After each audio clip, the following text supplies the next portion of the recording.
It's time for the Josh Kirby on Sports Podcast. On this edition of the Kirby on Sports Podcast, we have a jam-packed Week 9 to break down for you in the NFL, including a Buffalo Bills statement win over Seattle and a bunch of close games to recap. Plus, our brand new segment, Line 'em Up, with Zach Ruff.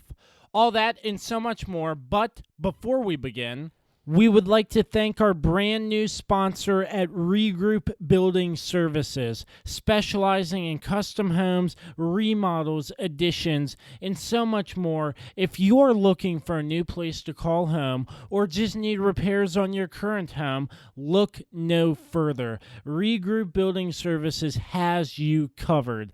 Make sure you check them out today at www.regroupbuildingservices.com. Once again, that's regroupbuildingservices.com. We do the honeydews that your honey don't. Make sure you tell them Josh sent you. We are also sponsored by PM Plus Reserves, now expanding their territory to serve the I-81 corridor from Hagerstown, Maryland to Stanton, Virginia. All right.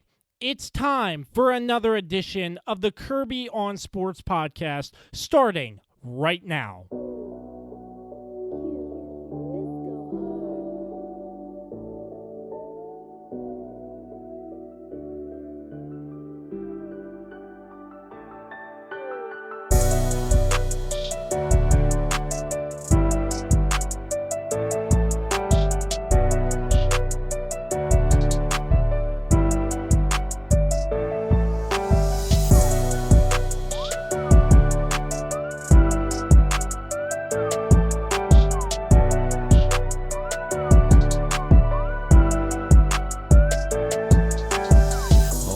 I'm glad you connected. This is Dave Johnson, voice of the Washington Wizards. You have connected to the right place because you are listening to my man, Josh Kirby, on Sports Podcast.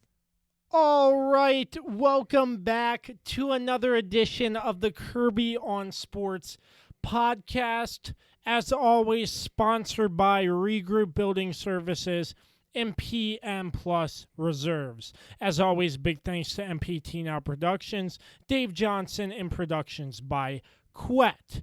We have a lot to get into. Week 9 was a crazy, incredible week. And here to join us, a little bit of a stranger, hasn't been on for a while, Dan Demski. Dan, good to see you. How you been?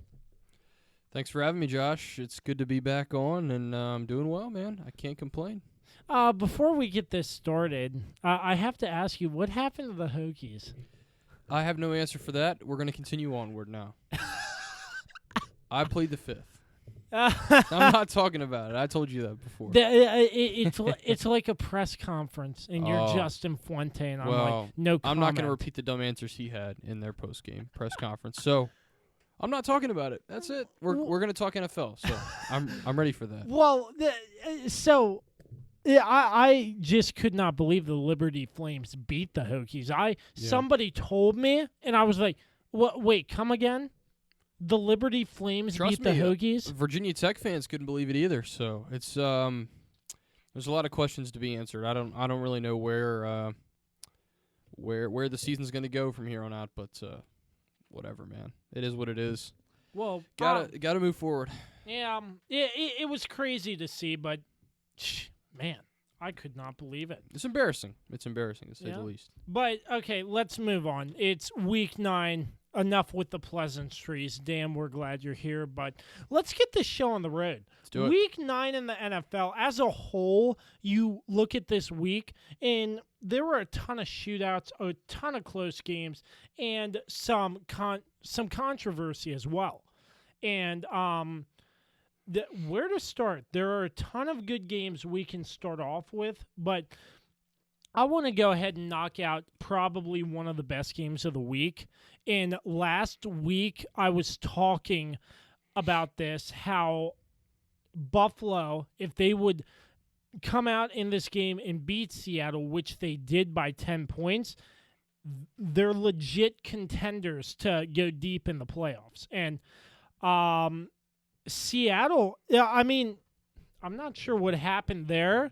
Russell Wilson had 2 touchdowns, 2 interceptions, 390 yards. Allen looked incredible with 415 in the air.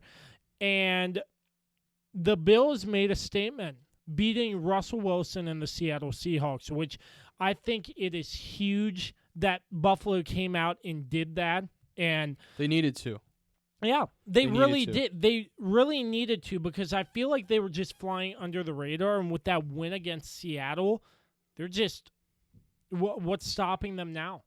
Well, their previous 2 wins, they beat the Jets on October 25th, 18-10, and then they barely beat the Patriots last week, I guess 2 weeks ago now, 24-21. So this game was really important, especially coming off the 2 weeks before that where they had 2 back-to-back losses. One was that embarrassing loss on the road in Nashville to the Titans, 42-16. So, you said it, and I think I said it. They needed a statement game, and this certainly was that game where they came out and showed that, yeah, we're a top 10 passing attack in the NFL, and we're going to put this game on Josh Allen's shoulders. And that's exactly what they did. And I was very impressed.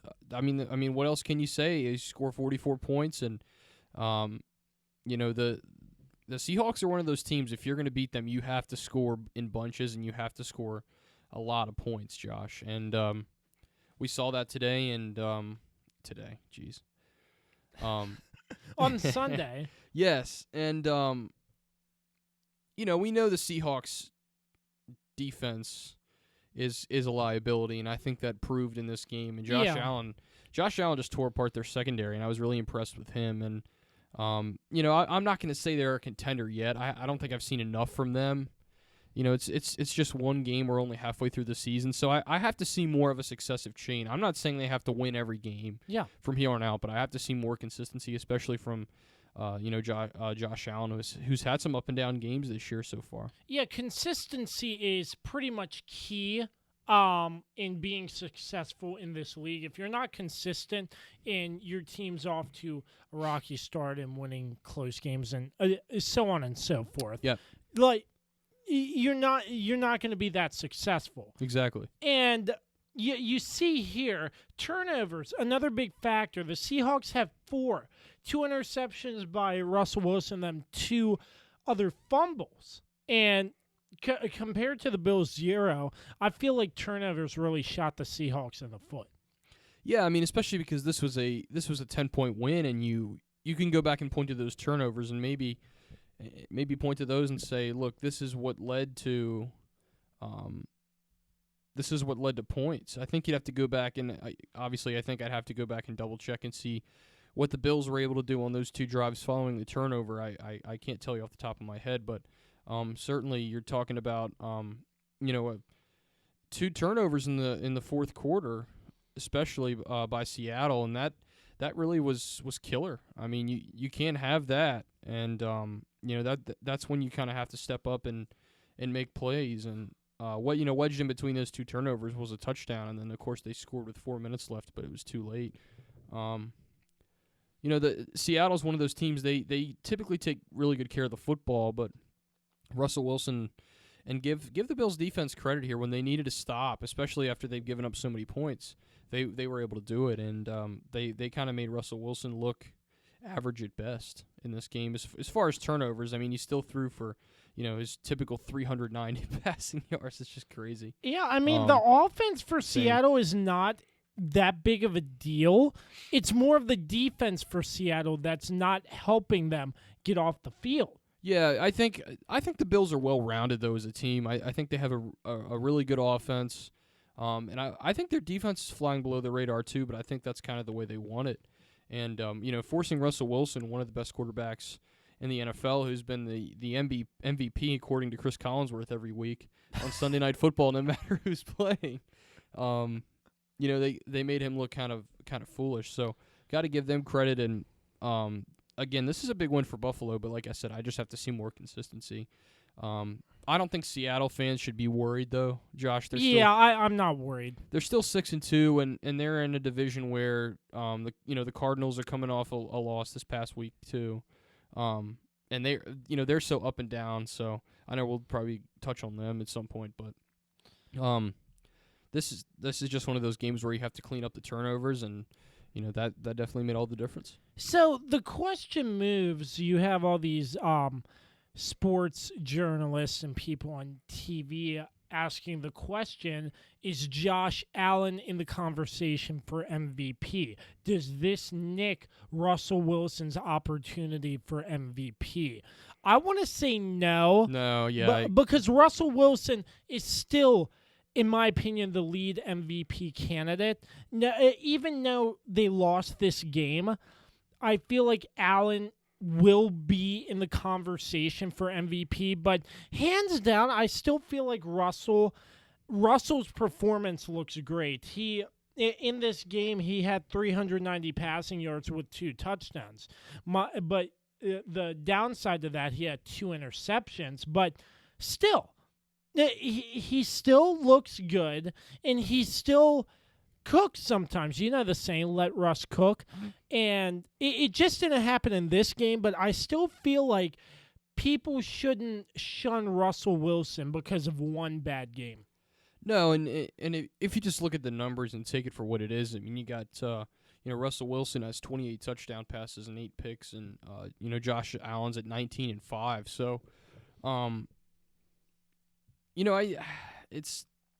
really don't think this is going to hurt Russ in the long run. Now, if he had 3 or 4 interceptions, I think we're talking about a different story. But the 2 interceptions certainly make a difference. But I don't think the stock lowers for Russell Wilson, but I do think the stock is a little higher now for Josh Allen because he's shown that he can have a big game. But again, got to look at the defense he was going up against. Yep. They've struggled a lot this season, especially against the pass. So take it with a grain of salt. Now, if Josh Allen can put together consistency, like I mentioned at the beginning of this segment, then maybe we're talking about a different story. But I do think his stock is on the rise. I just don't see him in with that elite group as far as MVP level play yet. All right, so that's the first game on our docket. Buffalo beating Seattle 44-34. The next game on our list, another close one, Kansas City and Carolina. Carolina just wouldn't quit. Yeah. It was just back and forth, a physical game. Both quarterbacks had, Mahomes had 4 touchdowns. Teddy Bridgewater had 2 touchdowns. No interceptions. The Chiefs in this game only had 1 turnover. So pretty much a clean matchup, and it came down to the very last play. Joey Sly attempting a 67-yarder. Actually had the distance. It had the distance. Way it was off just on the way accuracy. right. Yeah. But yeah. still, this game, it's a great game. I mean, hats off to Teddy Bridgewater for keeping Patrick Mahomes accountable, so to speak. I'm not sure if I'm using the right term there, but keeping Patrick Mahomes on his tippy toes, and he still plays great football, Yeah. Yeah, so, I mean... And Josh, this was a game that, Kansas City led twice in the fourth quarter. They had the 26-17 lead at the beginning of the fourth quarter, and then again they had the lead 33-24 with about 7:40 to go. So you got to give Carolina credit. They scored and they just didn't have enough time left, I think was the bottom line there. But what a fantastic football game. Oh yeah. Not a lot of mistakes made. I was a little surprised that they even attempted that 67-yard field goal because, the chances of making that. I mean, the record's 64 yards. So, I mean, I guess they felt like they could put the trust in him. I think in that situation you're better off just taking a Hail Mary shot. That's just my opinion, but yeah. But I mean, you got to give Carolina a ton of credit. They just Yeah. came out on the wrong end of this thing, and Kansas City has shown weaknesses. And I think again, just like Seattle, really great offense, but their defense has been suspect. And this was another game where, those were shown. Christian McCaffrey, 69 yards rushing, but also at 82 receiving yards. I mean, he is a one-man show. You have to stop him in all facets of his game. And the Chiefs just couldn't do it. I mean, that's the bottom line. This was McCaffrey's first game back, by the way, just to mention that. Mm-hmm. So he had a pretty good showing out there. Yeah, he was the second leading receiver, and, of course, he led the team in rushing, too. So it's going to take him – I think it's going to take him a couple weeks to get back on his feet, but he certainly had a good comeback. I feel like the numbers for McCaffrey after coming back his first game back, these are average numbers for him. But get in the groove and you'll see him rush over 100 yards a game or something like that. But, I mean, hats off to Carolina once again. They kept Kansas City in check, and the defense just got to improve a little bit more. Yeah, and this is similar to Seattle. If you're going to beat Kansas City, you have to score a lot of points and you have to force turnovers. Two things that Carolina really didn't do in this game. And, I mean, this was a fantastic game that just came down to the end. And, unfortunately, like I said, a late touchdown, but just not enough time for Carolina at the end. Dan, do you think Kansas City has, came out with a lot of explosion lately as they were in the beginning of the season? I mean, because I was watching this game and I feel like there wasn't that much explosiveness. Like Patrick Mahomes making a ton of crazy plays, great throws. It's more they've dialed it down maybe one or two. I'm not saying they're still not good. Right. They're great. They're an elite football team. But that explosiveness, in my opinion, set the Chiefs apart from everybody else in the National Football League.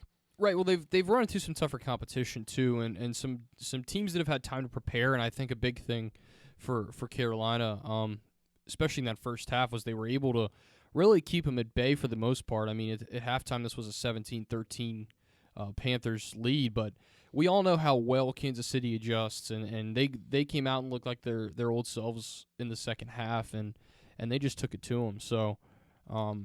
Yeah, I agree. I think the explosiveness hasn't necessarily been as high as I think people expected here as we progress through the season. But look, they only have one loss. Like I said, I think they're a team that really can adjust well in the second half. I mean, if you go back and look at their games this year, I mean, you'll see that their first half numbers typically, as far as scoring, are lower than they are in the second half. They're just a second half football team. So, definitely didn't come out as strong as I think a lot of people expected, but credit Carolina's defense. They had a good game plan going in, and unfortunately, the Chiefs adjusted better in the second half, and that's why they grabbed the lead and had the lead, three different times in the second half. And another thing I want to point out, Teddy Bridgewater has been looking amazing.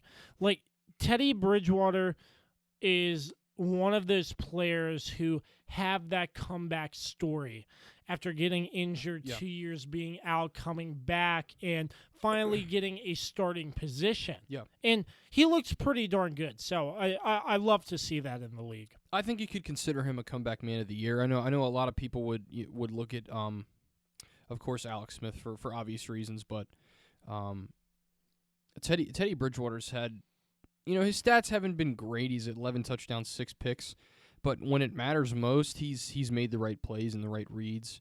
And this is a game where he kind of proved himself. I think that he can compete, and he should be a starting quarterback. I definitely think he is. So, again, it's the same thing with Josh Allen. You just want to see continuous improvement. Yeah. And I think Teddy Bridgewater can get there, and I think certainly he might not be the favorite to win the comeback man of the year, but certainly he's got to be in that conversation right now. Absolutely. Absolutely indeed. So that's the second game. Kansas City over Carolina, 33-13.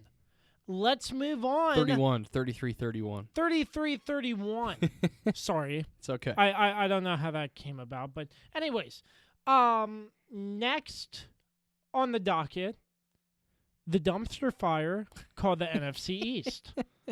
Yep. Man, what a game. The first quarter alone in this New York-Washington game just go to show you what the NFC East is like. You have Peyton Barber on a big run, then coughs up the football.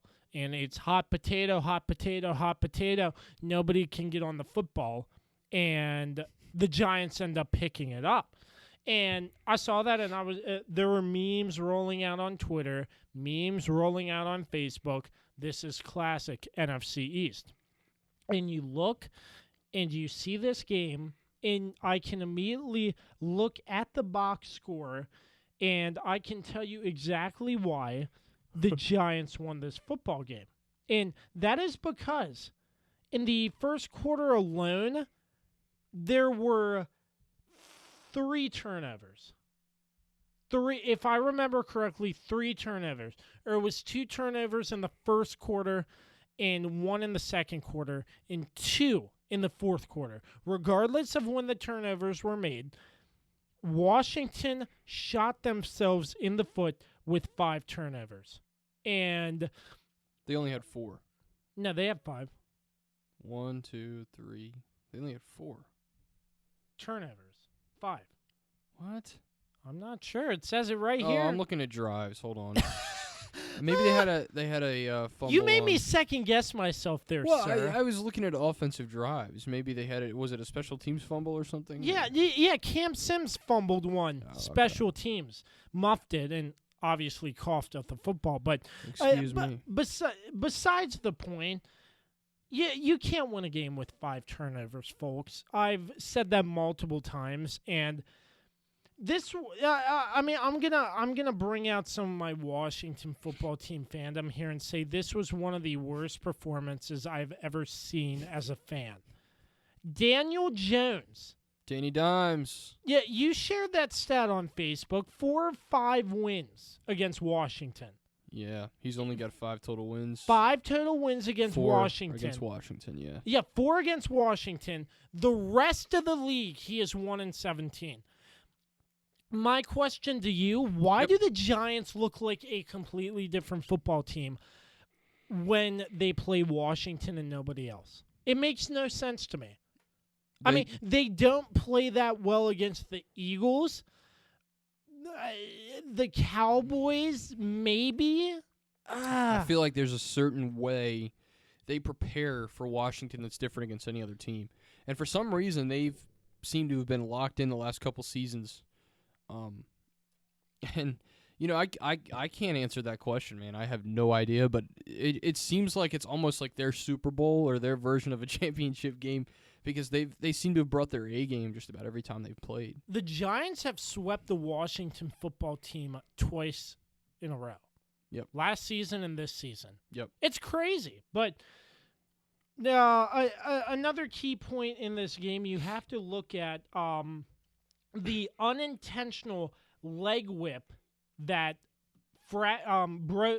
fractured Kyle Allen's ankle. Yep. Looked like a knee, looked like a leg, and I was like, my gosh.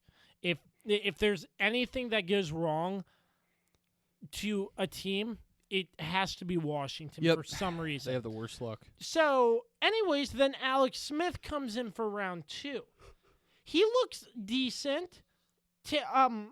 Excuse me. Yeah, he had 3 interceptions. So, Alex Smith had 3 interceptions. Yeah, he's done. Along with Washington's 2 fumbles. I thought Alex Smith only had 2. But anyways, 24 for 32, 325 yards with a great touchdown to Terry. A great touchdown to Terry in traffic, but the 3 interceptions, I mean, especially on that last play, I posted this. There were 2 receivers wide open he could have checked down to, but he decides to force it and make an interception. And now, I mean, I'm not really sure what to say. I'm glad Alex Smith is back. Yep. He was named the starter next week against Detroit. They're a mess. Yeah. And they're just a complete and utter mess from top to bottom. And then Dwayne Haskins. You look at this situation, he's backing Alex Smith up. Yeah. So the Dwayne Haskins situation, it's still, I mean, the new regime has not made any difference at all. They're the same team they were last year and the year before that. They're the same exact team. They have, I would say, if not the same record, they certainly have a similar record. And it's just, I don't know what it is. I don't know what you have to do, but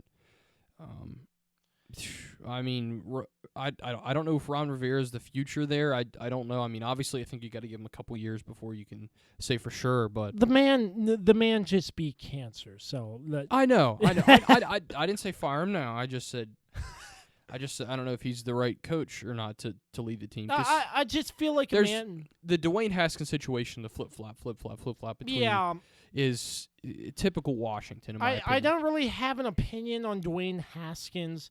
He looked really good against Philadelphia week 1.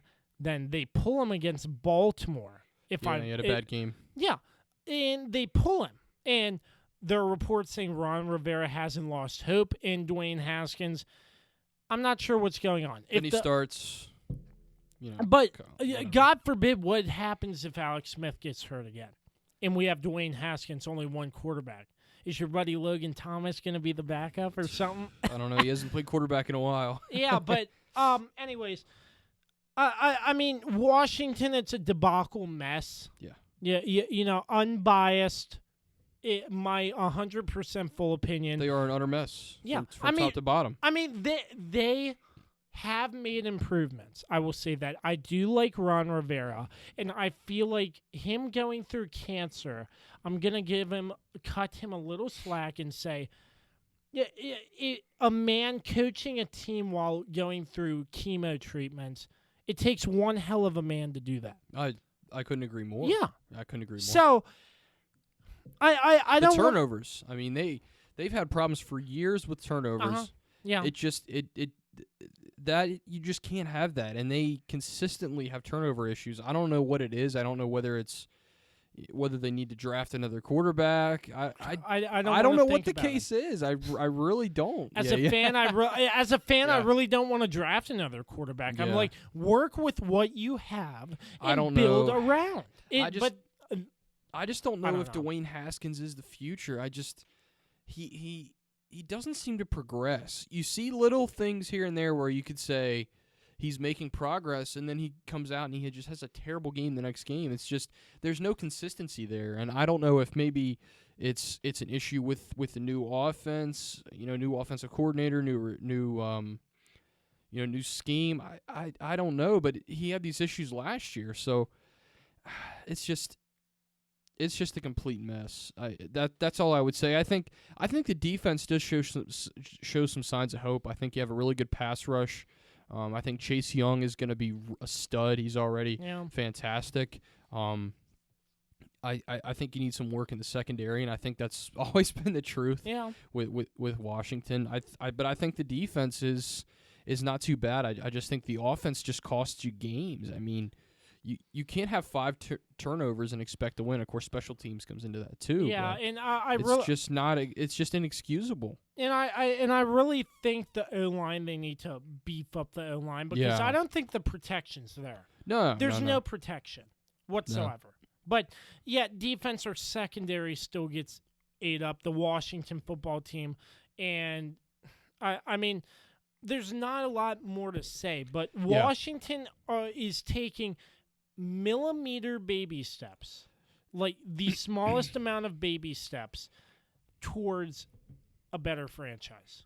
And I wouldn't be surprised if it takes a decade for Washington to get their act together, if not longer. Well, we've been saying it for a while that they're going to turn the corner. They're going to turn the corner, and they just still haven't done it. So it's a false sense of hope. Yeah. And that's part of how they brand it every year too. I think. You have to present that your team has made progress, and I think they still have a long way to go. But like I said, I think the defense has been pretty good in games. I mean, not great. I think the pride of their team is their defense right now, but they have a lot of work to figure out on offense.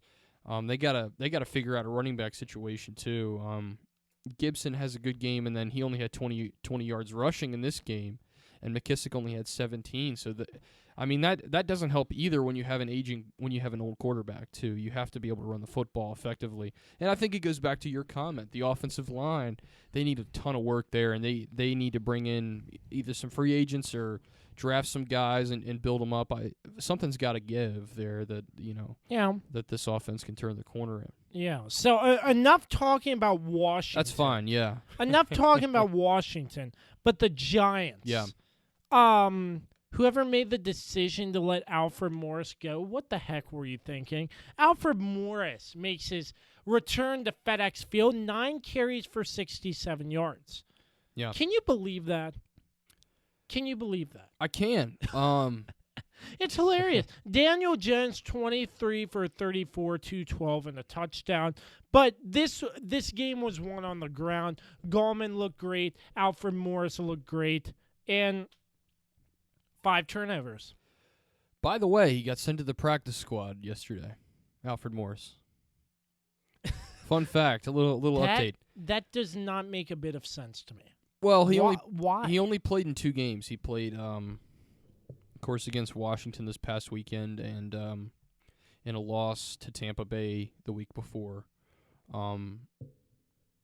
That's interesting. Let me see. I'm Let me see what this surprised. article says. Let me see. Yeah, I'm really surprised Alfred got sent back down to the practice squad after all he did in those 2 games. Yeah, you've seen Alfred. He had 95 rushing yards in 2 games. I mean, it doesn't, I don't know. He looked very well in Washington, and he was averaging well 5.6 yards Washington. per carry in those 2 games, which isn't too bad. But, yeah, I don't know. I mean, maybe the Giants know something we don't. Maybe there'll be another story that comes out about something personally that happened, or who knows. Who knows? But Washington tries to hang on, last-second comeback win, but it does not prevail. The and turnovers. New York beats them 23-20. Yep. All on turnovers, 5-0 turnover ratio. Mm-hmm. All right, moving on. Another exciting game. The Las Vegas Raiders hold on against the Los Angeles Chargers, 31-26. Came down to a booth review. It was a good game. And the receiver did not make the catch. Yeah. And wow, what a game that was. It came down to the very last play. Both quarterbacks looked decent. And, I mean, stats are pretty much similar across the board. The rushing game over like 130 for both teams. So, I mean, this was just a hard-fought game. The Chargers at 2-6, I mean, still, they need to find some sort of way to start winning football games. They've been upset a lot. And they've had a lot of close games. Yeah. If you're willing to bet that 3 or 4 of their 6 losses have been by, 1 possession. Mm-hmm. Justin Herbert has really played well, and, his numbers weren't perfect in this game. He had a touchdown pass, was a little lucky. It was more of like a lob to the running back as he was getting hit. But he's been the bright spot on this team, I think, and I think Rookie of the Year, I think, has been whispered a lot about him, and I could understand that. He's protected the ball pretty well. He didn't have any interceptions in this game. I like what I've seen from him. You got to give the Raiders some credit though, Josh. I mean, they've played a lot better this season than I think people thought. Of course, they are credited with the only with the upset of the Kansas City Chiefs on top of everything else they've done this season. However, in their losses, they've played very poorly. So, this game was just a classic matchup of, an old vet versus a young rookie. You know what I mean? And just who would get the best of that. And in this situation, it was Derek Carr and the Raiders. It's funny, the Chargers outgained them by 120 yards, but that touchdown at the end of the game, I listened to it on Sirius XM. They went to the Chargers radio people, and the guy was like, he's always like, I never feel when it's a touchdown like it's ever a touchdown. We're always disappointed, and he was all sad. So, yeah, they crazy. get disappointed a lot, and they've had some heartbreakers this year. Yeah. In 2-6 record, they need to. It's a tough division. Yeah, it is. But the Chargers need to find a way to win and get back into this thing. I think playoffs are out of the question, but still. Oh, for sure. They need to find a way to make something happen, because this Chargers team has a lot of talent. Justin Herbert looks amazing, and you still can't win games. Yeah. It's tough. It sucks, man. It's you tough. know, when you get upset in so many games like that. Like, you look at Herbert's stats here, 28 for 42, 326 yards. That's incredible. And he is playing so well because of Tyrod Taylor's doctor. Oh, my God. I had to pull that joke, but, you know. It hurts me. 31-26, the Raiders over the Chargers. And the next game we'll discuss is the Miami Dolphins beating the Arizona Cardinals 34-31. I may or may not have this segment queued up. So I will play this segment I had about a week or two ago about Tua Tagovailoa getting the start over Ryan Fitzpatrick. So I'm going to go ahead and play that and let you hear what I have to say about that. And then we'll come back and I'll tell you what's next. Tua Tagovailoa sees the field for the first time as the Dolphins shut out the Jets 24-0. That's great. I love to see that Tua, after that injury, finally got some playing time in the National Football League. But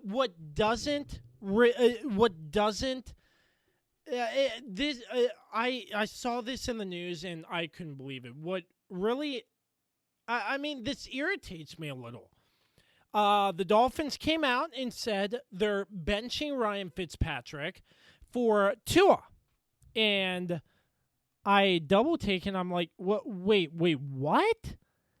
Wait, you're benching Ryan Fitzpatrick, a veteran in this league, for a rookie quarterback? And let me just take a look at the stats here. 18 for 27, 191 yards, 3 touchdowns, and 2 interceptions. And before that, let's go back. Let's go back and see what else Ryan Fitzpatrick has done. Against the San Francisco 49ers, 22 for 28, 350 yards with 3 touchdowns. Let's go back to week 4. Week number 4. Looking at these stats, Seattle, let's see here. Fitzpatrick, 315, 2 interceptions. Granted, Seattle's big defense. Miami, Jacksonville, Fitzpatrick, 18 for 20, 160 yards and 2 touchdowns. You look at these stats, does that really warrant a benching?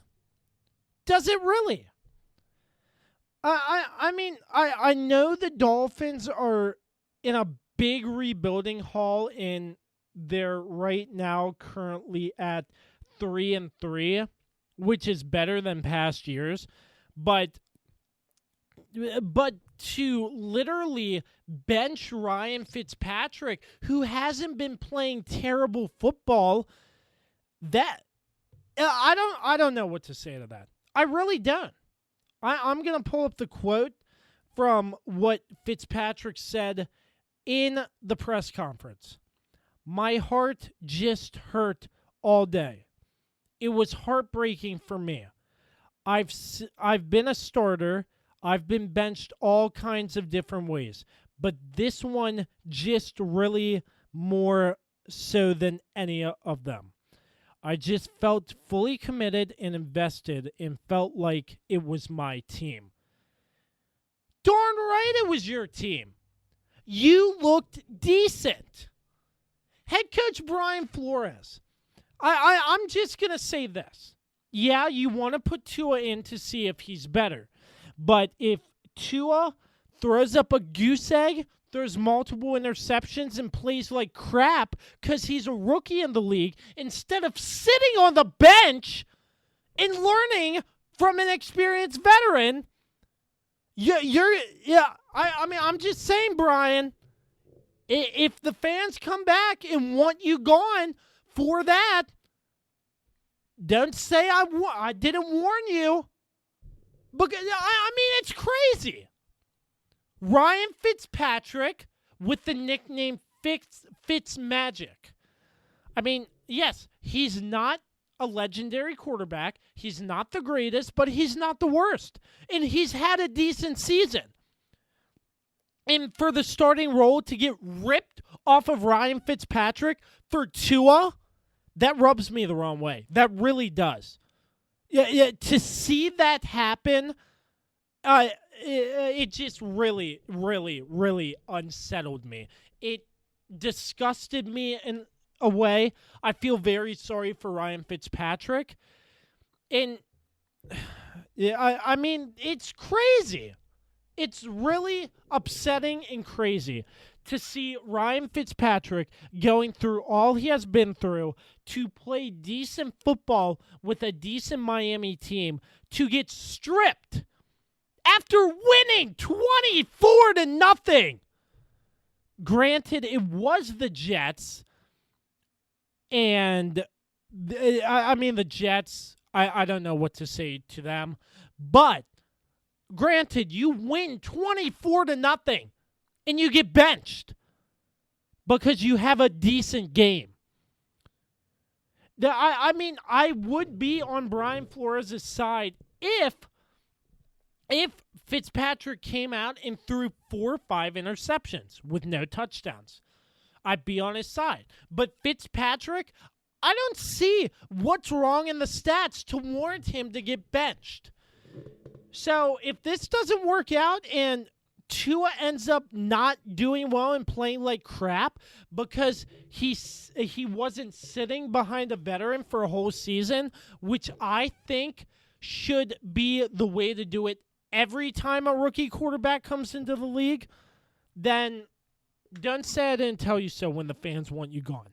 When the fans want you out of Miami for the reason that you benched Ryan Fitzpatrick.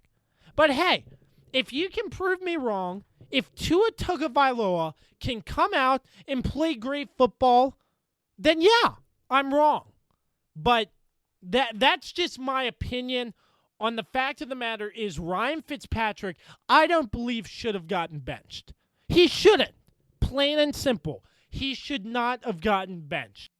All right, so you heard what I had to say about the benching of Ryan Fitzpatrick over Tua. And I was very vocal. I was very emotional about it because Ryan Fitzpatrick, I don't think he did much wrong. And I'm sure you can agree with me there, Dan. Yes, absolutely.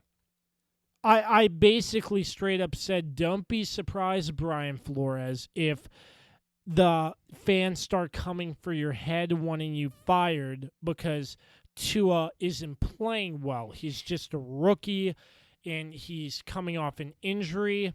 But you look in this game, and you see Tua, 20 for 28, 248 yards, and 2 touchdowns. This was a shootout all the way to the very end between two competitive quarterbacks. Kyler Murray has been in the league longer than Tua, obviously. 21 for 26 for Kyler, 283 yards and 3 touchdowns. But Tua, he looked very well, and it goes.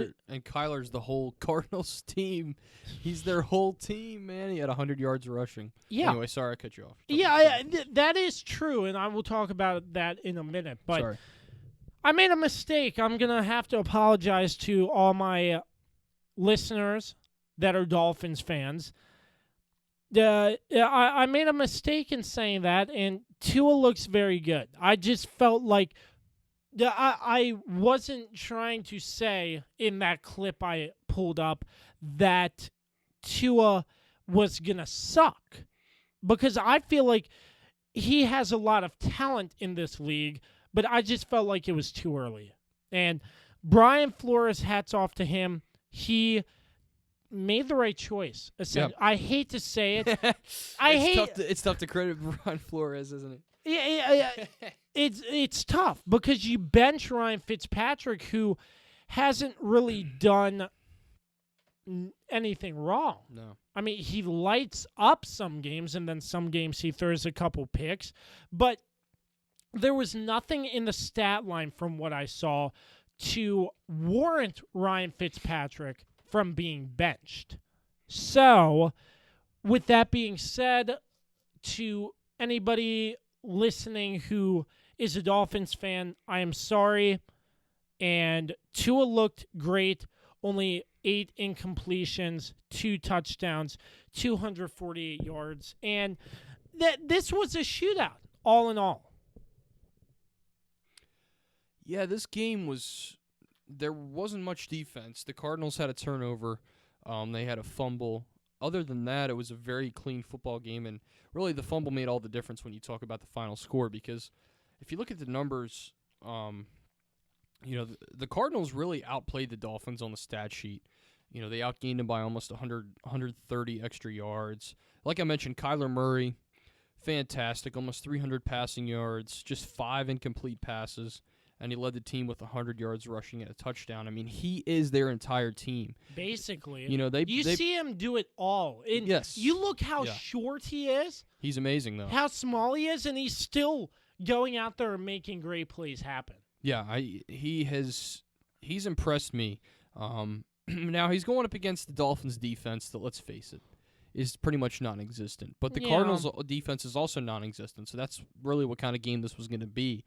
A time for both these quarterbacks to shine, and they both did. I think it's a good glimpse and maybe a good barometer of what the future of the NFL holds, these two guys. I still think Tua has a way to go. His numbers in the last couple games didn't really, blow anybody away, but he did just enough. And in this game, he really played. He had his best game so far, and he's still got a way to go. I think for the Cardinals, and they have a lot of work to do on defense. I mean, you give up 34 points, you're probably not going to win the game. And it's especially bad when Kyler Murray is your whole offense. And he really gave them all the chances to win that game. They just had the one turnover, and that was the biggest difference in this game. So other than that, it was a fun game if you love offense. If you're a fan of defense, this game was one that you did not watch. Yeah, but I mean, the Cardinals really have to make an adjustment there, because you can't put your whole game on the quarterback, You have to win the game in 3 phases: offense, defense, and special teams. So if you're putting everything on your quarterback, and what if he throws 3-4 picks and you can't get the running game back up to speed? Yeah. You can't. Your defense can't produce. What then? Yeah. So I mean, you look and you see this game, and the Dolphins just played more 3-dimensional than what the Cardinals did, and they did just enough. And I think that's the bottom line. Yeah. I mean, even penalty-wise, both these teams, the Dolphins had just 4 and the Cardinals only had 3. So other than the one fumble, you had a really clean game across the board. And I think, again, that speaks to, number one, the incompetency of the defenses and the competency of the offenses. And I think that was key in this game. Absolutely. So I apologize to all my listeners who are Dolphins fans. I just had to put that out there, because I'm trying to be a professional, unbiased podcaster, and that was. Well, you could be like Max Kellerman or one of those guys and just say ridiculous things and never have to speak to it again. You could be like that. It's mainstream now. I guess I'm sure you enjoy watching. No, I hate that stuff. Oh, good. I can't stand it. Well, you must appreciate what I did and actually apologize for making a wrong prediction. I was about to say that, because it's an opinion. Honesty is important in life in general. Yeah. But especially so when you're wrong about something like sports. That's one thing I will say. This is a little side note. One thing I will say about Colin Cowherd, I usually can't stand him. But he does have a segment called Where Colin Was Wrong, where he talks about some of his worst things he's gotten wrong within the past week of takes he's had or whatever. I do respect that. I appreciate the honesty, and especially coming from a man like yourself, a very honest person as yourself. So I appreciate that very much. Yeah, thank you for that. So, anyways, that's sort of the main wrap-up of the games I wanted to talk to in depth. Correct. We have 3 more. Bonus. This is a jam-packed episode, by the way. But anyways, we have 3 more I want to briefly get to. Not spend a lot of time on. The first one, Pittsburgh versus Dallas. Yeah. Man, Dallas looked like a completely different football team. Mm-hmm.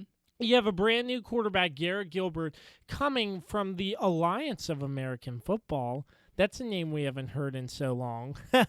But anyways, Garrett Gilbert comes out and has a decent game. 21 for 38, 243 yards, a touchdown, and an interception in the end zone. But other than that, he looked pretty good. And Dallas's defense had a spark in that game, kept Pittsburgh until the end. It took him till the very absolute end. Dallas looked like a completely different football team with something to play for instead of rolling over and dying like they have in the past, like in Washington where they only scored 3 points. They looked a lot better. And this goes to say Mike McCarthy has a decision to make. Do they want to go back to Andy Dalton or keep Garrett Gilbert? Because Gilbert gave them a chance to win. I think you stick with Gilbert. Yeah, you have to. You have to. He gave the best chance. Mm-hmm. And if you go back to Andy Dalton, I'm not sure he will give you that He's over. great chance. His career's over, I think, Andy Dalton's. Yeah, it sucks he had to land on the COVID-19 list. After that head injury, he was cleared to play, but COVID-19, you know? But he was not having a great game then either. I think of all the quarterbacks they've had outside of Dak, because of course Dak, he's not coming back. Can I ask you, Sure. what's your take on Ben DiNucci? Because Ben DiNucci, local guy, good. He's no good. Really? He's no good. Yeah, I mean You didn't enjoy not, watching a JMU guy. He was awful. I mean, I don't know if he's ready for that level of competition yet. First of all, you're talking about a guy who comes out of FCS. Someone like Carson Wentz, for example, who also went to an FCS school. The great Carson Wentz, man. But yeah, I just think it showed, that Ben DiNucci wasn't ready. Gilbert's got a lot of experience. I think they mentioned the great Tony Romo and the great Jim Nantz mentioned that he had 6 or 7 years of experience on other NFL teams, or maybe it was 10. Anyway, whatever the case is. He was the most experienced of, between he and Ben DiNucci at this point. So I think in this case you have to go with the more experienced guy and go with a guy who has seen more NFL defenses. Because Ben DiNucci was obvious. He was kind of like a deer in the headlights. It takes, 3 or 4 weeks when you're a rookie to really get introduced to the NFL. And that's why I just think Ben DiNucci's not ready. I don't know if he'll get another opportunity to play in this league, just because it's such a competitive league and that position is so, you have to be so great.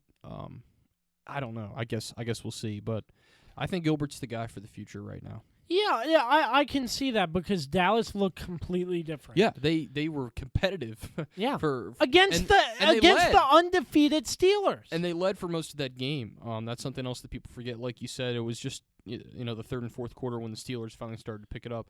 Also, were aided by a couple of bullcrap penalties too, but that's neither here nor there. So yeah, but the thing is, Pittsburgh's undefeated, and this is basically a game you can write off and say, we're going to dominate them, and they almost lost. They almost lost. They're going to have a couple slip-ups. Big Ben? Yeah, Big he had that Ben, big knee. Something with shot. his knee. Mm-hmm. I mean, took a shot to the knee. But who knows now, because Big Ben reported today, I believe, he landed on the COVID-19 list. Yeah, he's going to at least miss this week, probably next week as well. Yeah, it's Mason Rudolph had just 3 passes in that game, so he's going to be the guy they're going to go to for, next Sunday. But, for Pittsburgh, really it's what separates good teams from great teams. There's a reason they were undefeated. You can't write Pittsburgh off. They've always been a team that seems to step up on the third and fourth quarter, and that's exactly what they did. When they needed a touchdown, when they needed Big Ben to come through, he did. And you got, as much as I don't like the Steelers, I have to appreciate what they do. And that's just how it is. You have to look at their next two games. It's Cincinnati and Jacksonville. So Yeah. can they keep the streak afloat without Big Ben if he were not to play next week? So we will see. Yeah, we'll see. That's Pittsburgh and Dallas. Pittsburgh beats Dallas in the dumpster fire of the NFC East. Yeah. The next game I want to briefly touch on, Breeze versus Brady round 2. Ugly. I watched this game. I only watched the first half. I watched the whole game. It was ugly. I questioned why did I stay up and watch this whole game. I was going to ask you that. 38-3. 31-0 at halftime, by the way, which is when I turned it off. Tom Brady, 22 for 38, 209 and 3 interceptions. Drew Brees, 26 for 32, 222 yards and 4 touchdowns, completing the season sweep in the division between Brees and Brady. And, you know, Dan, we talk a lot about how you have to be three-dimensional to win this game. Yeah. Three-dimensional. And the Bucs had none of it. And you look, and we usually complain about the teams who rush for 60, 70 yards total in a game. The Tampa Bay Buccaneers only rushed for 8 yards! 8!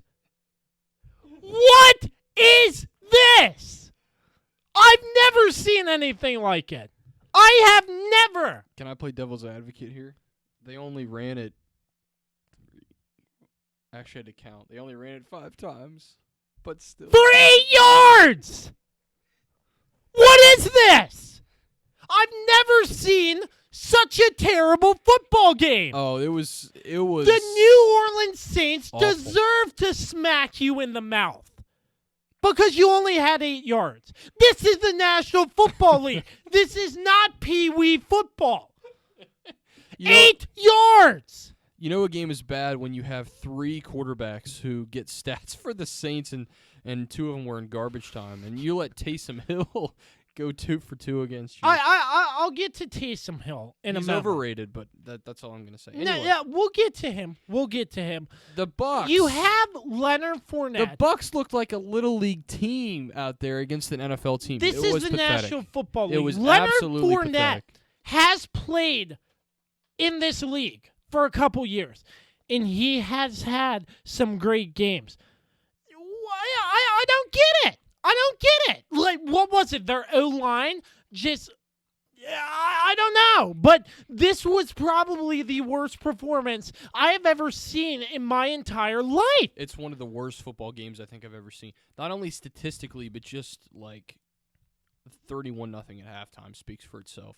But It was brutal, and there was no way I was going to be able to watch the second half. I said, first of all, I got to get up early for work. Second of all, I don't want to watch this crap show because it's 31-0 at halftime, and they were outgaining them. I think they had like 300 yards at halftime. It was terrible. I mean, it was definitely the worst game Tom Brady's ever played. yeah, Tom Brady, he just looked baffled. No touchdowns. He didn't have any touchdowns at No. all. And this was the week where he got Chris Godwin back. Antonio Brown making his first start. Yeah, Antonio Brown. What'd he do? 3 receptions, 31 yards. Did Dez play on Sunday? Yeah. I think he had like 1 catch. Yeah. So, I was thinking with these... But my team won. Yeah, but I was thinking with these 2 receivers who haven't been in the league for so long, they might make an impact, but I guess they're going to have to work their way into it. I still hate Antonio Brown. And I can't stand him either. He was banned from the league. But Des Bryant, his comeback, That's amazing. He hadn't played in 3 years. Yeah, That's he the other got thing. signed to the Saints and tore his ACL or something. Yeah. In practice. Yep. But besides the point, 8 yards! And they had less than 200 total yards. That's just absolutely pathetic. You can't win. You're most likely not going to win a football game. You wouldn't beat a high school team with those numbers. Look, there's no way. You most likely would not No way. win with 70, 80 yards rushing. But 8 yards! That's incredible. I've never seen you get this pissed off before. Yeah, I love it. 8 yards. It's really bad. I will say it over and over and over and over again. This is the National Football League, not Pee Wee football, not Pop Warner. Gosh. You're exactly right. I mean, I can't. I wasn't planning on going on this rant, but I keep looking at the stats. And you have Bruce Arians, an experienced head coach, who's probably blowing a gasket after this loss. I mean, what don't they have to work on this during the week this week? I mean, they have to change everything. I mean, how many hit-its are they going to be doing in practice? They didn't do a damn thing right, man. They were terrible. Like I said, I mean, I really think a Little League team could have beaten the Bucks on Sunday. I really do think that. I mean, it's ridiculous. Yeah. It's absolutely ridiculous, and I can't believe it. Yeah, I cannot believe it. 8 yards, 8 yards, 8 yards. It's mind-baffling to me, but. Let's turn over to a better team, the New Orleans Saints. Yeah, they did everything right. Drew Brees was perfect. I mean, what else can you say? I mean, yeah, Drew Brees, what a guy, what a quarterback, and then Taysom Hill. The Saints were on rookie. The Saints were on rookie mode, no doubt about it. That's how bad this game was. And then Taysom Hill. I mean. They call him a Swiss Army knife. You think he's overrated? I'm not sure why you think that, but yeah, I don't think I've ever seen a team before use a guy in so many different situations like Taysom Hill. It's because he's so overhyped by the media. Every time he has a good game, and especially on the great Sunday Night Football broadcast with the great Chris Collinsworth, where he has certain players whom he just has a man crush on, and Taysom Hill is one of them, and it's just obnoxious. I'm not saying he's bad. I think he's a good player, but he's overrated. I don't see it. You know what I mean? But still, but you have a player. The numbers are there. I mean, he had a great game. But again, he was playing like a peewee defense. So let's just make sure we mention that I mean, regardless, Taysom Hill gets used in so many situations: mm-hmm. quarterback, wide receiver, mm-hmm. special teams, mm-hmm. defense. Who else does that? Yeah, it's great to see a team doing that. Well, it doesn't happen this day and age. I mean, yeah, back in the day you would have seen that, but not now for sure. So that's all I have to say about this game. 38-3, the Saints win. The Saints literally looked like they were playing not only a Little League team, but it looked like they were playing on rookie, and it seemed like every pass Drew Brees threw was either a touchdown or a huge gain down the field. Yep. I mean, just look at the receivers he threw the ball to, Josh. There's like 15 guys on that list. He spread the ball out. A lot of people are arguing, is Brees or Brady better? Statistically, I mean, I think for a career, I think Brees has put himself above Brady now. Brady's has more, of course, of the Super Bowl wins. But anyway, this game, it's really too embarrassing to really talk about. Yeah, it is. It is. Because 8 yards. 8. Way worse than the first week they played, when I think a lot of people were already concerned with how the Bucs had played. It seems like Drew Brees and the Saints are their kryptonite, at least this season. I guess so. But let's move on to the last and final game. Adam Gase is still with the team. I can't believe it. I cannot believe it. The Jets are 0-9. Yeah, it was bad. But they play the New England Patriots, and my gosh, the Patriots almost lost. Came down to a last-second field goal. The Patriots. Yeah. In weeks past, I'm just like, it's Bill Belichick. He's going to work a system around Cam Newton to get things right. But New England at 3-5, I've never seen New England at 3-5 before in my life. That goes to show you something. And it's time to hit the panic button. I mean, against the Jets. And they outscored them 13-0 in the fourth quarter.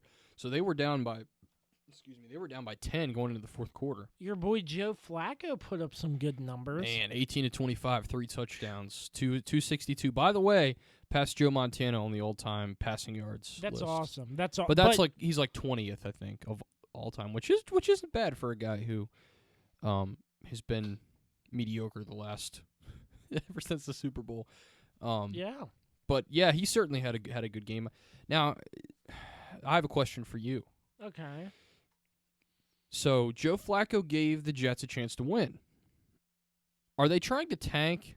Do they keep Sam Darnold in there, who has struggled and really has,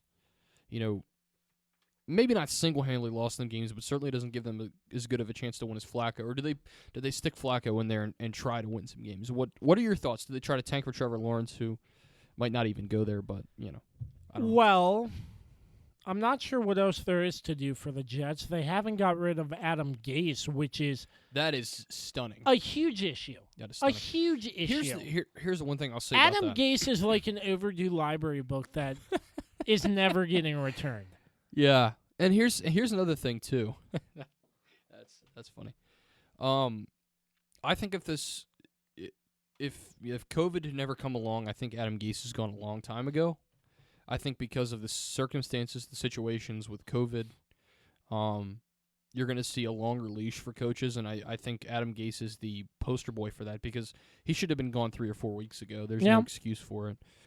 This game was a good game, though. Yeah. Just two terrible teams, and the New England just got the better hand, but the Jets could have gotten their first win. And if they want to try to win some games and just make a statement saying, hey, we're not as bad as you think, stick Joe Flacco in. But if you want to tank to potentially get Trevor Lawrence, and who knows how he'll do, then put Sam Darnold in. By the way, Adam Gase's career record as a head coach, 30-43. Of course, his first season was with the Dolphins in 2016. That's Jay Gruden numbers right there. Yeah, it's almost identical to Jay Gruden. That's Jay Gruden numbers. Had the one successful season, 10-6 year with the Dolphins in 2016, and then downhill after that, 6-10, 7-9, and 7-9. And then, of course, this year, 0-9. So, and really, I think the Jets are well on their way to 0-16. They seem to have... They have a multifaceted issue, and I don't see any team that they can beat. And obviously, when you're 0-9 at this point in the season, it's not looking like you're going to beat anybody anyway, so it doesn't matter. And their schedule doesn't get any easier from here on out either. Absolutely. So that's about all the big games we have recapped. Week 9 in the National Football League. We're proud to announce a brand new segment coming to the Kirby on Sports podcast. We have Zach Rupp talking a preview for Week 10 with the money lines, the over-unders, and so much more. Zach, take it away. Thanks, Josh. What's up? Welcome to Line 'em Up, where I give you the games I'm picking this week and the information you need to pick yours. I'm Zach Ruff, at the ZachMamba24 on Twitter, and you can find further analysis at ProFootballAction.com. I'll be here each week helping you make the right calls. This week, we've got the Packers and Jags, Texans and Browns, 49ers and Saints, and Vikings Bears. First up, Jaguars at the Packers. The line on this game is Green Bay minus 13.5, and the over-under is 51. The Packers get everybody back this week and are 6-2 against the spread on the year. Jacksonville has lost 3 games by more than 2 touchdowns already this season against the Dolphins, Texans, and Lions. All bottom feeders, and now they take on a healthy Green Bay. Green Bay's won by more than 2 touchdowns 4 times already, and the Jaguars give up the 5th most rushing and passing yards per game. I'm taking Green Bay minus 13.5 and the over on that 51. Green Bay going to lay waste to the Jags, and I just don't even want to watch this. Next up, Texans at Browns. The line on that one, Browns minus 3.5, over under 50.5. Cleveland was unable to get anything going against the Raiders last week. However, they will likely get Nick Chubb back, and they are 2-2 against the spread at home. David Johnson, running back in Houston, likely out this week. Stepping in for him is Duke Johnson Jr., who in limited action has been really inefficient. Houston hasn't covered on the road yet this entire year and is dead last in rush defense, as well as 4th in points allowed. So if Chubb does come back, expect him to get a lot of yards and Kareem Hunt to continue producing. Cleveland is 7th currently in points allowed. somehow they have a 5-3 record. They're a combined 10-6 in over/under so far this season. So both teams, if you add it up, they're 10-6. Makes me a little nervous, but I'm taking Cleveland to cover at -3.5 and the over on that 50.5. Moving on to the 49ers at Saints. Saints are -9. The over/under is 49.5. The Saints are coming over a gigantic win over Tom Brady and the Buccaneers. They beat them down 38-3 last week. Michael Thomas saw 40 snaps in his return. I expect that to go up this week. New Orleans is 4th in points per game, and San Francisco is 10th in opponent points per game. So we sort of have two teams that are going to be playing to their strengths, and we'll see which one comes out on top. The Saints also have the most penalty yards given up per game. No other team in the NFL has given up more penalty yards than the Saints. San Francisco, though, is 9th in giveaways per game. Terrible and inconsistent quarterback play. Never knowing who's coming through the revolving door at running back has contributed to that. The Saints are 3-5 against the spread so far this season, but they're only 1-3 at home. The 49ers, on the other hand, while they're not making the playoffs, are 5-4 and 3-1 on the road. The Saints this season have only won 2 games by more than 9 points. So this will be, if they can cover, this will be the 3rd time. Interesting stat, Kyle Shanahan, a team that he has been on the coaching staff of, has not lost to the Saints since 2015, and he's only lost to them twice. He's 5-2 lifetime. Both of those losses came in 2015. I don't think the Niners are going to win this week, but I am taking them to cover the 9 points, and I'm going to take the over.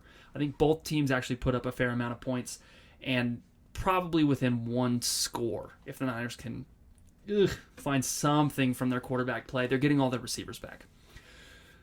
Finally, we've got the Vikings in Chicago taking on the Bears on Monday night. The line on that, Vikings -3, over under 44 points.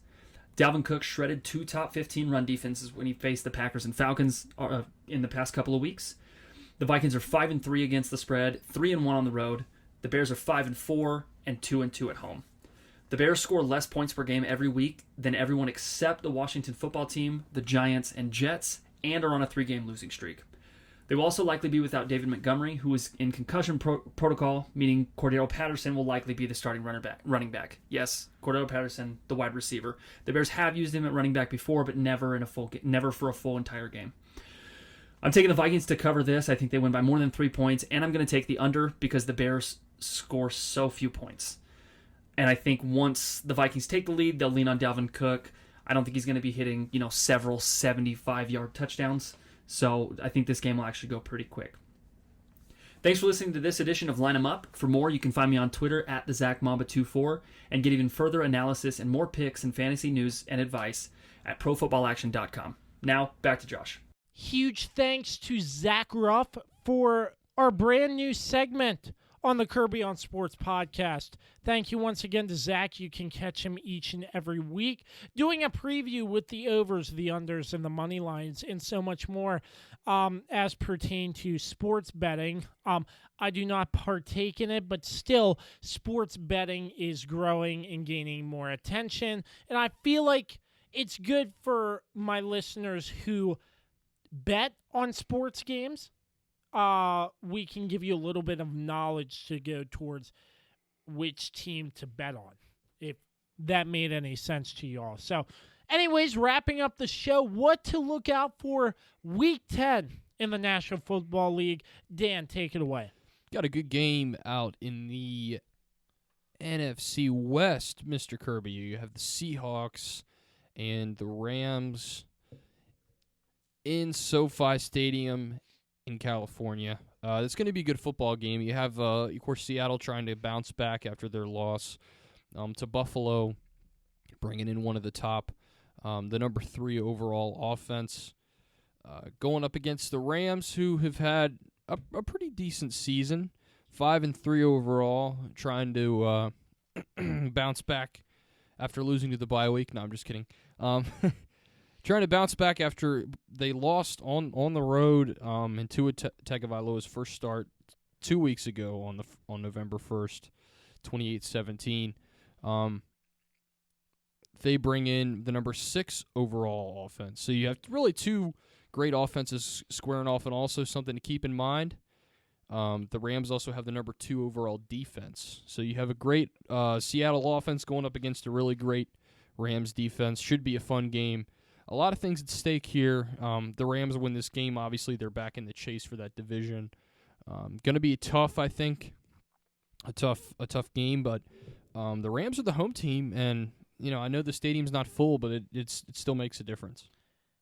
And my what to look out for, Week 10, the Colts against the Titans. The Colts got beat by the Ravens. Yes, they did. Obviously. Yep, you're happy about that. That was a great performance, by the way. But anyways, you look at the Colts, you look at the Titans, two good, very good teams. And I'm expecting this to be a shootout. And the Colts are looking to bounce back. The Titans beating the Bears. But both teams look very well, and I think it's going to be a shootout to the end. So watch out for that one on Thursday night. Yeah, it got some really good divisional matchups, and I think those two games certainly wait, I said NFC West. I meant the AFC West versus NFC West. No, wait, I'm right. Uh-oh. Sorry, I'm having a brain fart. Uh-oh. It is an NFC West matchup. I need to sleep or something. I don't know what the problem is. Don't worry, Dan. But that about wraps up the show. Dan, always a pleasure having you on. Let's do it again soon. Yeah, thanks for having me, Josh. It's a pleasure to be back on the air talking to you guys and hopefully bringing some laughs along the way. Catch Dan on Twitter at Dan_Demski97. Change that on me, darn it. Well, But yeah. Yeah, anyways, catch him on Twitter right there. That about wraps up everything we have Week 9 of the Kirby on Sports podcast, episode 90, whatever. I'm losing track. We're in the 90s, I believe. But anyways, thank you so much for your support as always. Our sponsors, Regroup Building Services and PM Plus Reserves. Big thanks, as always, to MPT Now Productions, Dave Johnson, and Productions by Quet for all their support.